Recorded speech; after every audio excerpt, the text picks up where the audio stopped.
नमस्कार दोस्तों, रोहित है।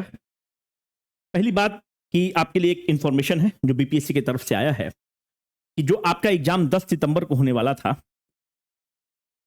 अब आपको 2 दिन और मिल गया है। अब वो एग्जाम 13 सितंबर को होगा।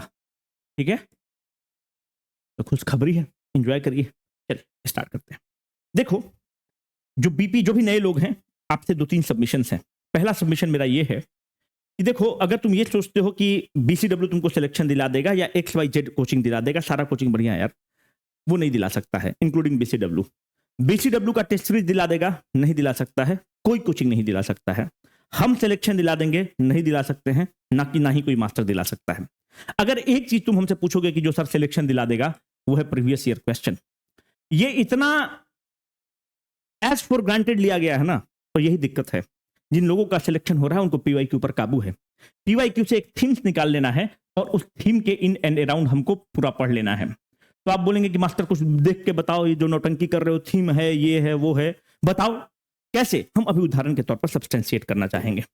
देखो, who among the following was the peasant leaders from the Bihar. इससे पहले यहां पर ज्यादा अच्छा सब्सटेंशिएट होगा। In which year was the Bakasht movement started in the Bihar. ये एओ का एग्जाम में क्वेश्चन पूछता है।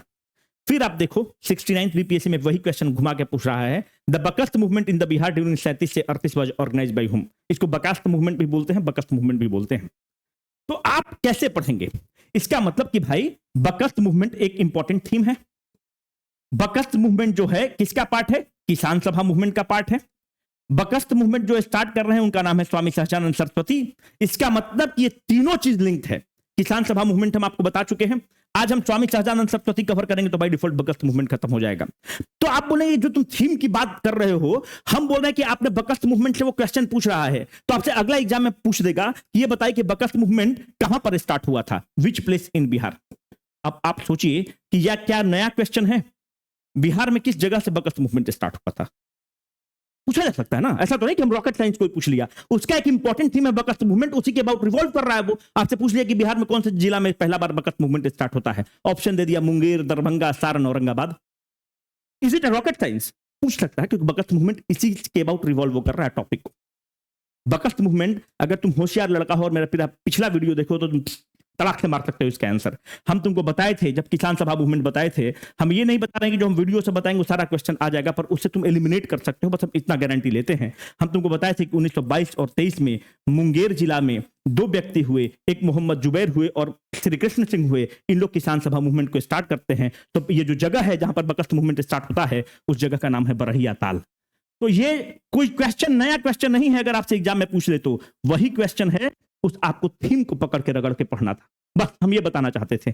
और क्वेश्चन देखो, आज हम लोग स्वामी सहजानंद सरस्वती को खत्म करेंगे, श्री कृष्ण सिंह को खत्म करेंगे। इस तरह से इंपॉर्टेंट पर्सनालिटीज इन बिहार को हम लोग वाइंड अप करेंगे। Who among the following was और were the present leaders from the Bihar? Swami Vidyanand, Swami Sahajanand, Sardar Vallabh Patel. इनको काटो, आंसर निकलेगा। स्वामी विद्यानंद को क्या बोलते हैं? विशु भरण प्रसाद इनका नाम था, विशु भरण प्रसाद। कहां के हैं? सारण के रहने वाले हैं। पर ये बहुत फेमस हो जाते हैं क्योंकि जो दरभंगा महाराज हैं उनके खिलाफ खूब जोरदार लड़ाई लड़ते हैं, जमींदारों के खिलाफ लड़ते हैं दरभंगा मधुबनी वाला बेल्ट में, और खूब बड़ा किसान का नेता बन जाते हैं। अभी हम लोग सब आगे पढ़ेंगे। ये एक इंपॉर्टेंट थीम है। Swami Sahajanand Saraswati published a journal named. इसका मतलब कि जो स्वामी सहजानंद सरस्वती का जो भी जर्नल है, स्वामी सहजानंद सरस्वती का जो भी बुक है, उसके बारे में हमको इन एंड आउट पता होना चाहिए, नहीं तो हम फंस सकते हैं। अब हम लोग पढ़ने की कोशिश करते हैं, आप बताइएगा। आज हम लोग स्वामी सहजानंद सरस्वती से पहले स्टार्ट करते हैं, फिर श्री बाबू में एंटर करेंगे। 22 फरवरी 1889 को इनका जन्म कहां हो रहा है? प्रेजेंट उत्तर प्रदेश, गाजीपुर में हो रहा है। इनका नाम क्या है? इनका नाम है नौरंग राय।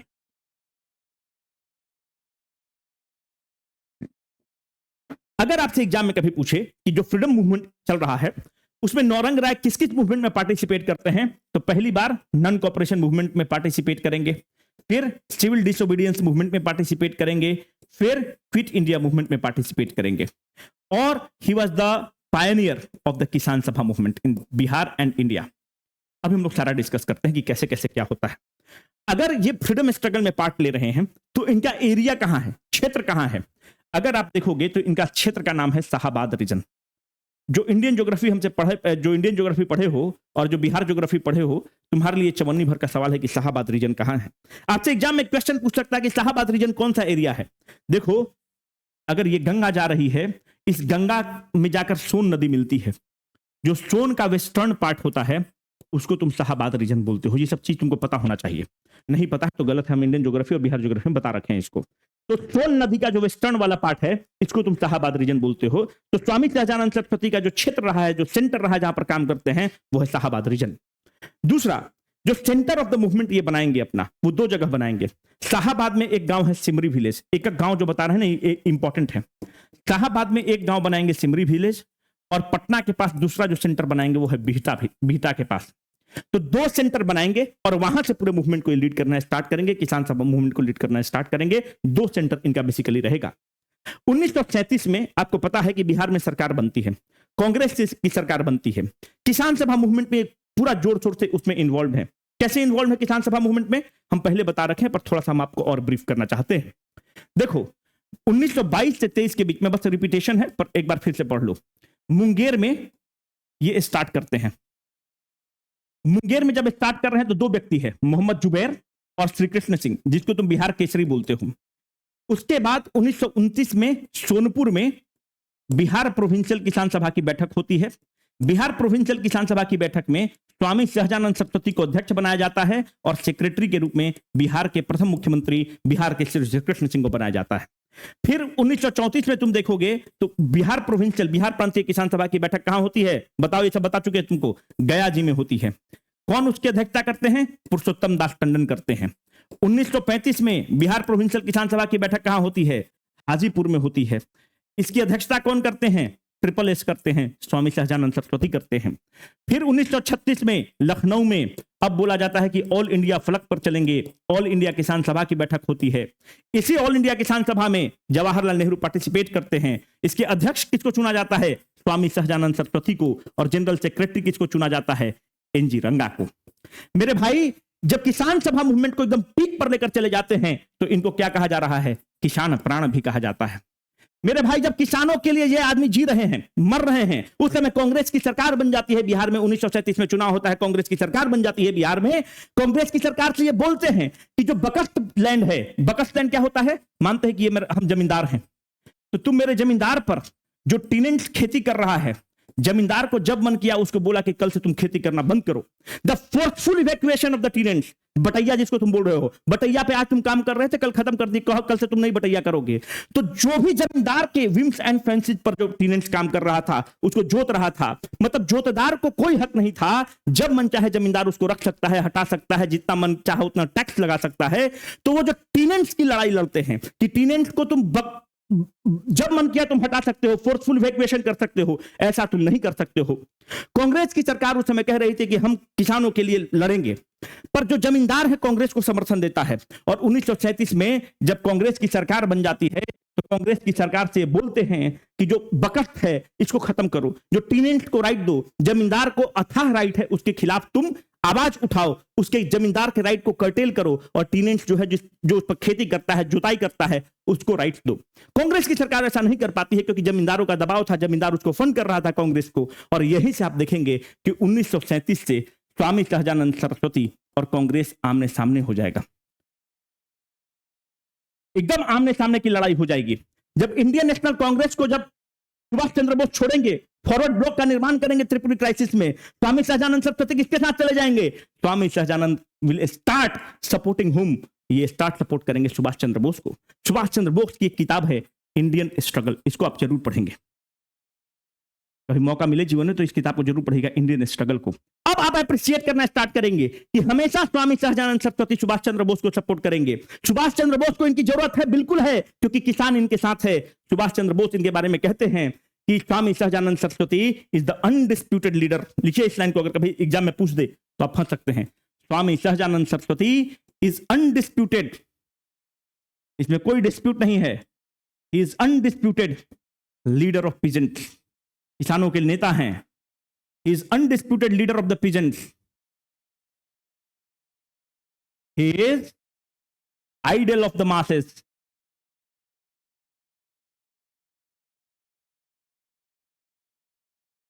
And hero of millions.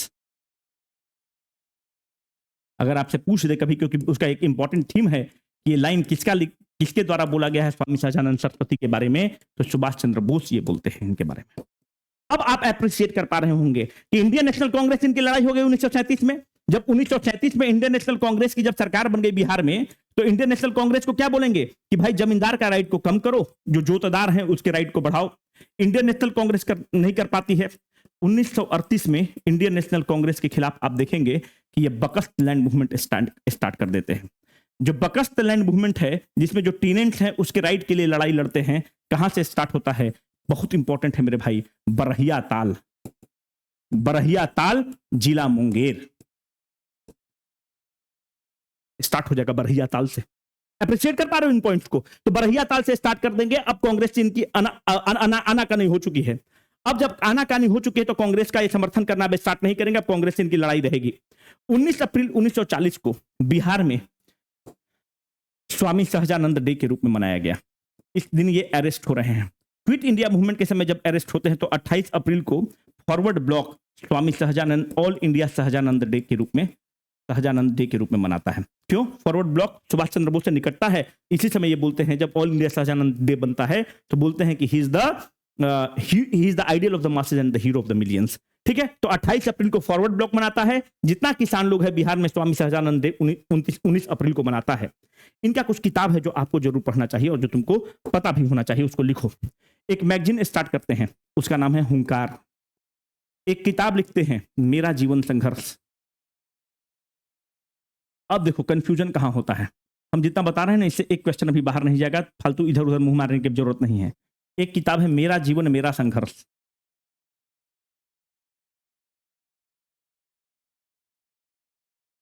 और अभी तुमको एक बहुत अच्छा स्टोरी बताएंगे श्री बाबू के बारे में। मेरा जीवन मेरा संघर्ष ये किसका है? खान अब्दुल गफार खान का है। मेरा जीवन संघर्ष किसका है? स्वामी सहजानंद सरस्वती का है। Other side of the silt,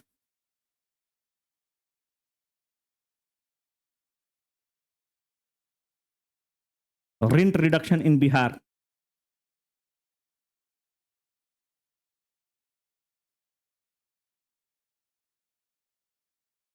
लिखो ये सब जो भी बता रहे हैं ना।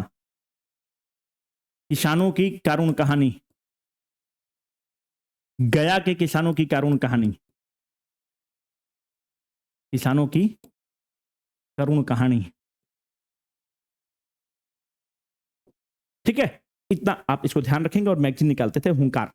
ठीक है, इसको ध्यान आप रखेंगे। अब जो है हम लोग इंटर करते हैं। इनका डेथ 1950 के आसपास हो जाएगा। ठीक है, 1950 के आसपास इनका डेथ हो जाएगा। ठीक है, और इसमें जो इंपॉर्टेंट लीडर्स हैं पिछले वीडियो में बता रखे हैं, पंचानन शर्मा है, यदुनंदन शर्मा है, फिर आपको रेवरा सत्याग्रह होगा, राहुल संकृत्यान है, ये सब इंपॉर्टेंट लीडर्स हैं, उनके बारे में हम बता रखे हैं। अब हम लोग आते हैं श्री बाबू पर। जो श्री बाबू का जन्म कहां हुआ है? खनवा जगह है, वहां पर गांव है, खनवा में हुआ है। श्री बाबू को क्या बोलते हैं? बिहार केसरी बोलते हैं। देखो, श्री बाबू जब 1937 की सरकार बनेगी तो पहले कांग्रेस के मुख्यमंत्री बनेंगे। आगे जो कंफ्यूजन होता है उसको हम लोग डिस्कस करेंगे। First CM of the independent Bihar.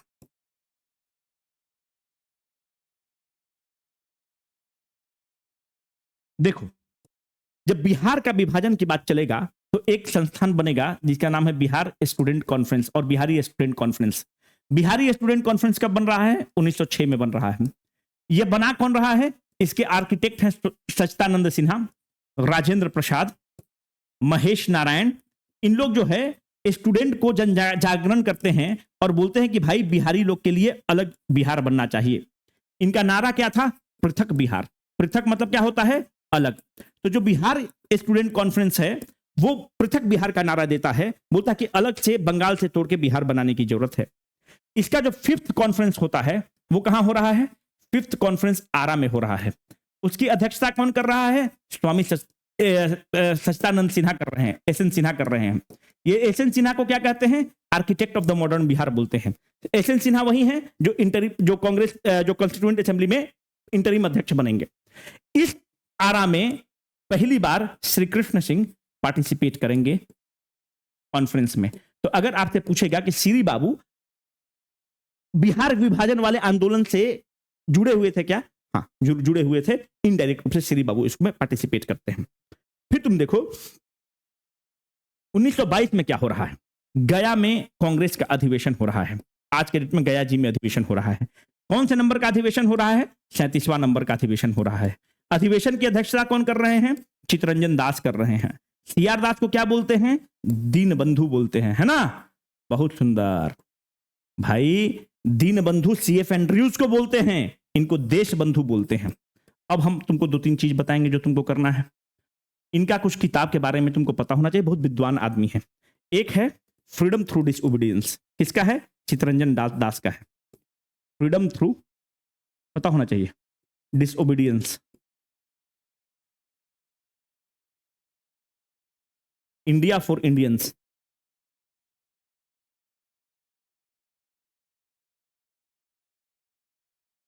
कुछ पोएम का भी कलेक्शन निकालते हैं। जो पोएम का कलेक्शन है उसका नाम है मलंचा,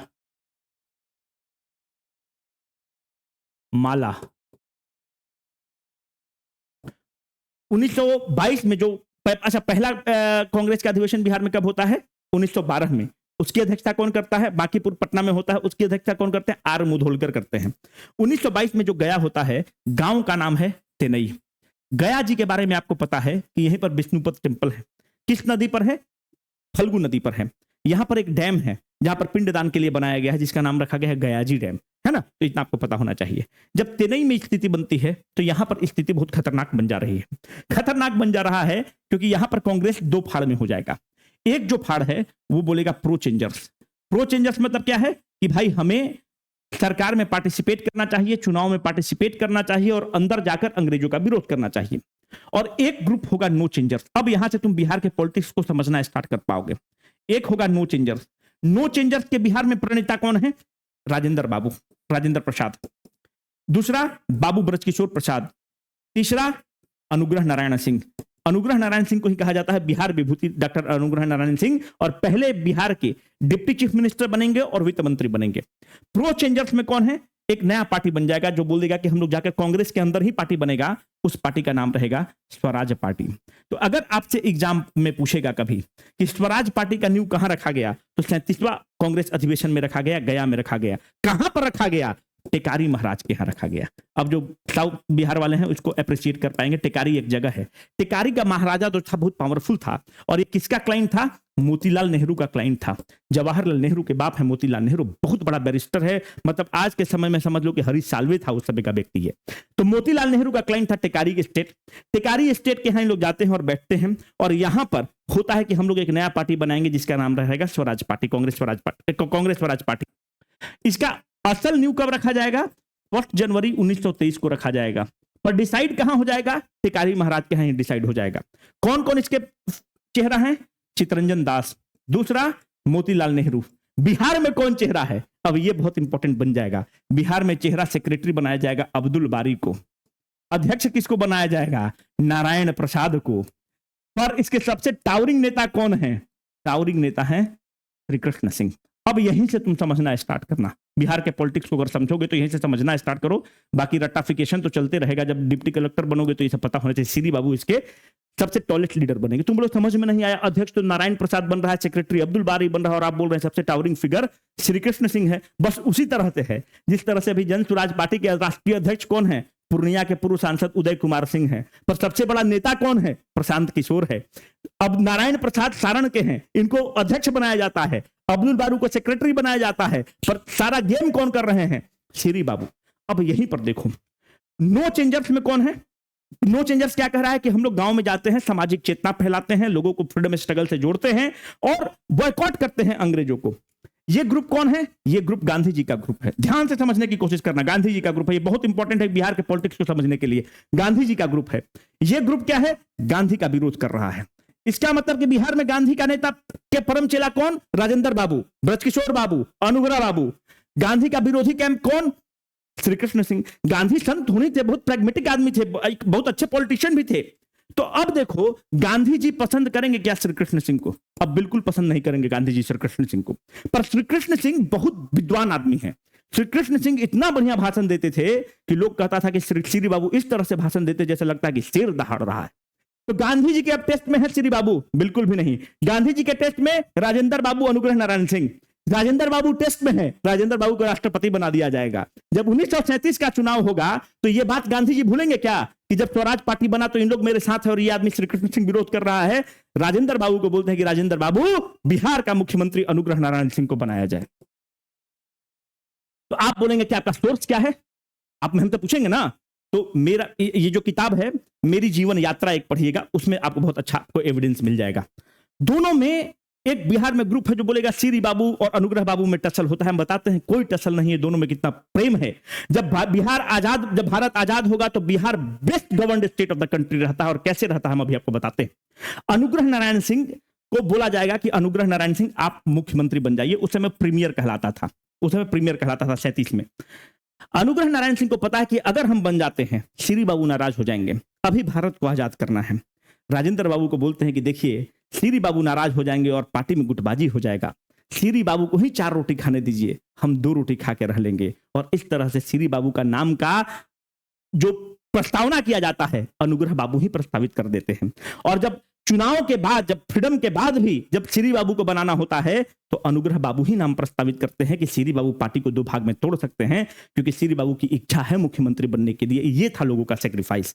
और आप स्तब्ध हो जाएंगे कि श्री बाबू को यह बात तो पता है कि अनुग्रह बाबू ही मेरे नाम का प्रस्तावना कर रहे हैं। जबकि अनुग्रह बाबू के बारे में गांधी जी लिखते हैं कि अनुग्रह नारायण सिंह अपूर्व संगठनकर्ता थे। अपनी ऑटोबायोग्राफी में गांधी जी लिखते हैं।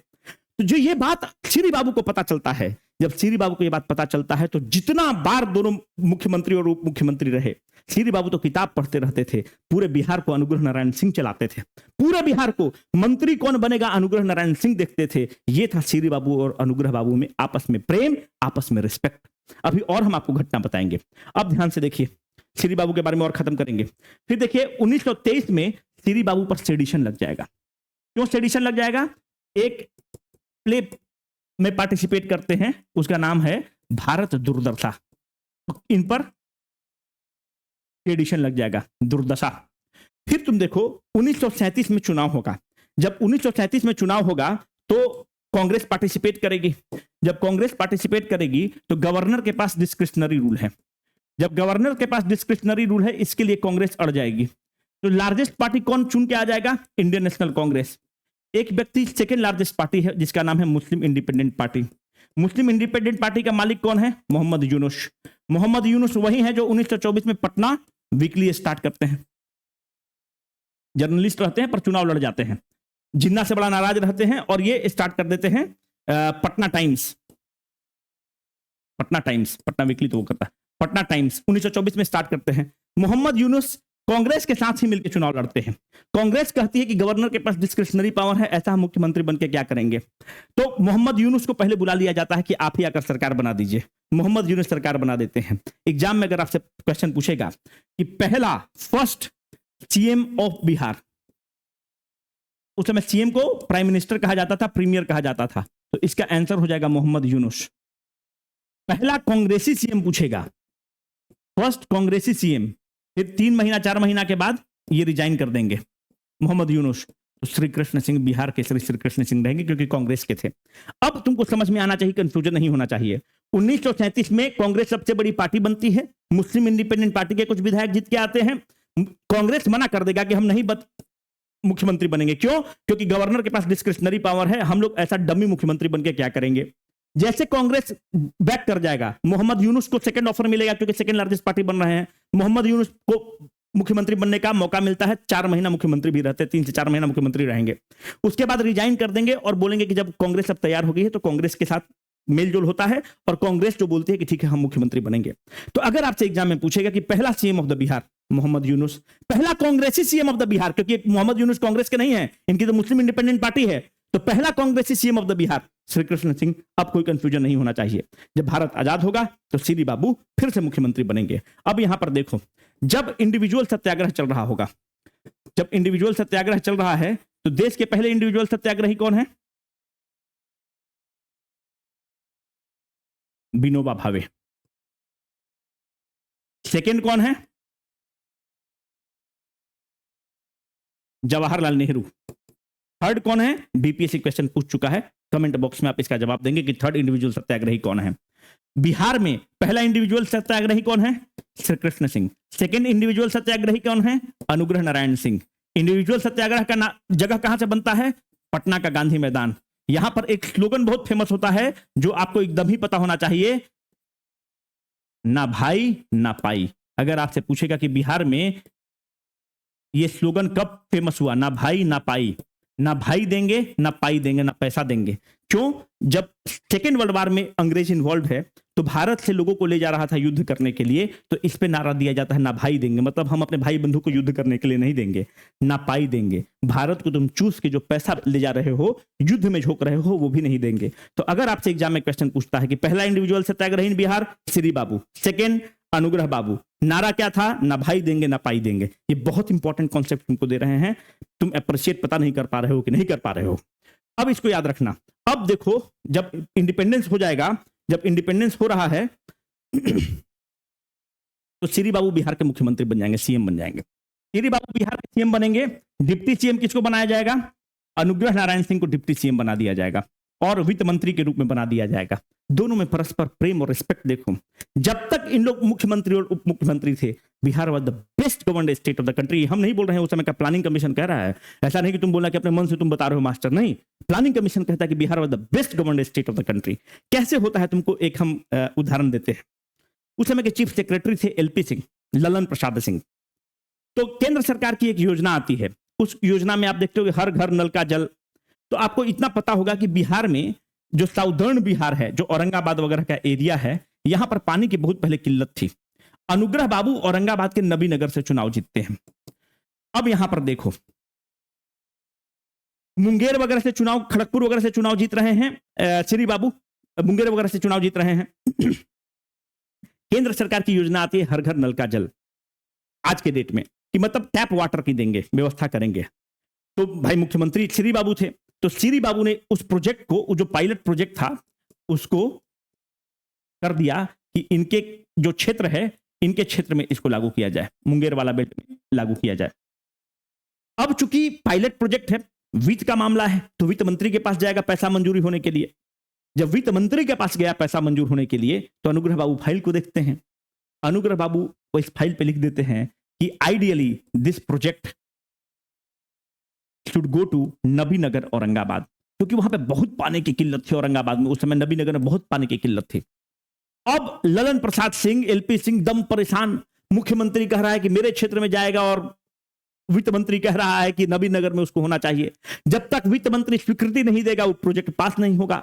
1 महीना हो गया, पूरा परेशान। तो श्री बाबू टहल रहे थे, जब पोर्टिको में थे तो देखे कि सुबह सुबह 6 बजे भोर में एलपी सिंह पहुंच जाते हैं। तो श्री बाबू का कान खड़ा होता है कि ललन तो कभी नहीं आता है। तो टहल रहे थे तो बोले, ललन तुम बहुत परेशान लग रहे हो और इतना सुबह सुबह मेरे आवाज पर आ गए, क्या कर रहे हो तुम? बोले कि हुजूर बहुत धर्म संकट में है। एलपी सिंह अपने जीवनी में लिखते हैं, हुजूर बहुत धर्म संकट में है। बोले क्या धर्म संकट तुमको हो गया? बोला जो पायलट प्रोजेक्ट के लिए आप बोले थे कि हमारा क्षेत्र में डाल दो, उस पर वित्त मंत्री जी ने लिख दिया है कि ज्यादा आइडियल जगह नबीनगर औरंगाबाद होगा। और हमको सर समझ में नहीं आ रहा है, आप अभी का मुख्यमंत्री थोड़ी था। अनुग्रह बाबू का अलग कद, श्री बाबू का अलग कद फ्रीडम स्ट्रगल में। तो बोले फाइल लाए हो? तो बोले हाँ लाए हैं सर। फाइल दिखाते हैं चीफ सेक्रेटरी, बोलते हैं इसमें कौन सी बड़ी बात है? उस फाइल पे काटते हैं और लिखते हैं chief minister agrees with the finance minister. Chief minister, आप सोचिए, रोंगटा खड़ा होने वाले विद द फाइनेंस मिनिस्टर। ये था आपस में प्रेम और आपस में रिस्पेक्ट। अभी कोई मंत्री की इतनी औकात है कि मुख्यमंत्री से इस तरह से बात कर सके? कोई मंत्री, कैबिनेट मंत्री का औकात है कि प्राइम मिनिस्टर से ऐसे बात कर सके? इन लोग वो लोग थे जो देश को आजाद किए थे, तब जाकर Bihar best governed state of the country था। ये काटते हैं, बोलते हैं ललन बस इतना ही मामला था, CM agrees with the finance minister, और वो प्रोजेक्ट नबीनगर में लगता है। अगर आप औरंगाबाद कभी जाएंगे मेरे भाई, तो औरंगाबाद रेलवे स्टेशन नाम का कोई चीज नहीं है। औरंगाबाद में जो जगह का नाम है उसका नाम है एएन रोड।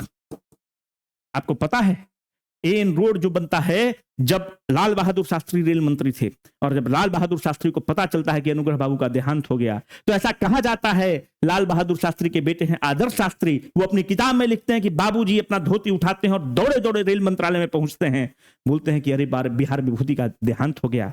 बोले कि और औरंगाबाद का नाम अभी बदलो, और अपने हाथों से फाइल पर साइन करते हैं और काट के औरंगाबाद का रेलवे स्टेशन का नाम बदल के एएन रोड कर देते हैं, अनुग्रह नारायण रोड कर देते हैं एएन रोड।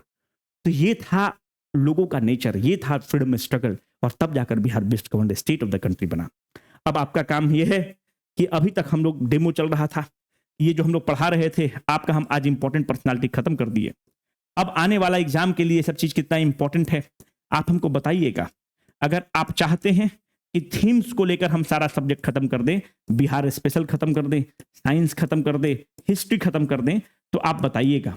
आप जो एक कमेंट हजार कमेंट कर रहे हैं उसको हम लोग देख रहे हैं, उसको एनालाइज भी कर रहे हैं, तो हम लोग उसको एनालिसिस करेंगे और एक फुल प्रूफ प्लान के साथ आएंगे। पर चूंकि मेहनत बहुत ज्यादा लगता है तो हम लोग भी चाहते हैं कि उसका रिस्पॉन्स अच्छा हो, तो आपका रिस्पॉन्स देख रहे हैं और एक कॉल लेंगे हम लोग कि कैसे क्या करते हैं। तो अभी तक जो वीडियो है उसका रिस्पॉन्स ठीक है, आपका जो फीडबैक है कमेंट सेक्शन में दीजिएगा, ताकि उसको हम लोग कस्टमाइज कर दें कि इसको चाहते हैं इस तरह से कंटिन्यू हो थीमेटिक 70-72 वीडियो में, कि नहीं चाहते हैं फिर बंद कर देंगे। फालतू आपका भी समय खराब, मेरा भी समय खराब। अब 2-3 अपडेट्स है जो आपको पता होना चाहिए, है ना भाई। प्रचार की बात हो रही है, अगर तुम नहीं देखना चाहते तो हट सकते हो। अब देखो, अस्त्र जो किताब है वह दिल्ली में अवेलेबल हो चुका है। अस्त्र में जो 6000 क्वेश्चन के लिए तुम लोग बोल रहे थे, इसको एनसीईआरटी और पीवाईक्यू वाला क्वेश्चन है, वन लाइनर और कंसेप्चुअल क्वेश्चन दोनों है। ये जो है हम लोगों के बीपीएससी कंसेप्ट वाला .com पर अवेलेबल है, वहां से तुम ले सकते हो। 300 रुपया में घर पे पहुंचाया जा रहा है। जो दुकान में तुम लोगे 250 से 260 रुपया में ही तुमको देना है, इसी के आसपास के रेंज में तुमको पैसा देना है, इससे ज्यादा नहीं देना है। मुखर्जी नगर में सब जगह अवेलेबल है, बुक शॉप पर है, बुक वर्ल्ड पर है, राय बुक सेंटर पर है, सब जगह अवेलेबल है। शाम तक ये आपका ओल्ड राजेंद्र नगर में भी अवेलेबल हो जाएगा। कल से हम पटना भेजवा चुके हैं, पटना में एबंडेंट रहेगा, Chhotu book stall, Sanjay book stall, Sanjay book centre, Boring Road, सब जगह अवेलेबल होगा। तो एक किताब कल पटना में भी अवेलेबल हो जाएगा। अस्त्र जो है दिल्ली में अवेलेबल हो चुका है, आप चाहें तो ऑनलाइन ले सकते हैं। दूसरा अपडेट, जो तर्कस पीवाईक्यू जो मैग्रो हिल से आ रहा था, ये अभी बेस्ट सेलर बना हुआ है, उसके लिए बहुत बहुत धन्यवाद। हिंदी मीडियम वाले, मंडे को तुमको ये किताब मिल जाएगा, ये फाइनल हो चुका है, मंडे तक तुम्हारा किताब ये मिल जाएगा। तीसरा किताब जो वाइली इंडिया से मोमेंटम आ रहा है, ये भी 1 से 2 दिन के अंदर आपके पास अवेलेबल होगा, आप निश्चिंत रहिए। करंट अफेयर्स के कोर्स के लिए आप लोग बोल रहे हैं, करंट अफेयर्स कोर्स पे हम काम करना स्टार्ट कर दिए हैं, पूरा पीआईबी को खंगाल चुके हैं, अभी इंडियन एक्सप्रेस का एक्सप्लेन्ड पन्ना खंगाल रहे हैं। अब आप इस चीज को इतना डिमांड कर रहे हैं क्योंकि पिछली बार जो नए लोग हैं उनको लगेगा कि अपने मुंह में मिट्ठू बन रहा है। पुराने लोग से जाकर पूछ लीजिए, नहीं तो पुराने लोग आकर कमेंट में गाली लिख दें कि 80 से 85% हमारा स्ट्राइक रेट रहा है। 85% तक, हम बहुत कम साइड में आपको बोल रहे हैं, डीलिंग देना पसंद नहीं है। तो 80 से 85% स्ट्राइक रेट रहा है। पीआईबी खत्म हो चुका है, जो इंडियन एक्सप्रेस के एक्सप्लेन पन्ना को कर रहे हैं, 2 से 3 दिन के अंदर वो भी हम कोर्स आपको लॉन्च कर देंगे और नोट्स के साथ देंगे, जिसमें बिहार स्पेशल वगैरह सब इंक्लूडेड है। 5वां है ना, इसको आप करेंगे और फिर 5वां में आपको कमेंट करके बताना है कि ये वीडियो ठीक लग रहा है, नहीं ठीक लग रहा है, कैसे लग रहा है, क्या सुधार की जरूरत है। आप चाहते हैं तो इसको कंटिन्यू करेंगे, नहीं तो आज से यहीं पे इसको खत्म करेंगे। ठीक है, शुक्रिया, बहुत शुभकामना आप लोगों को।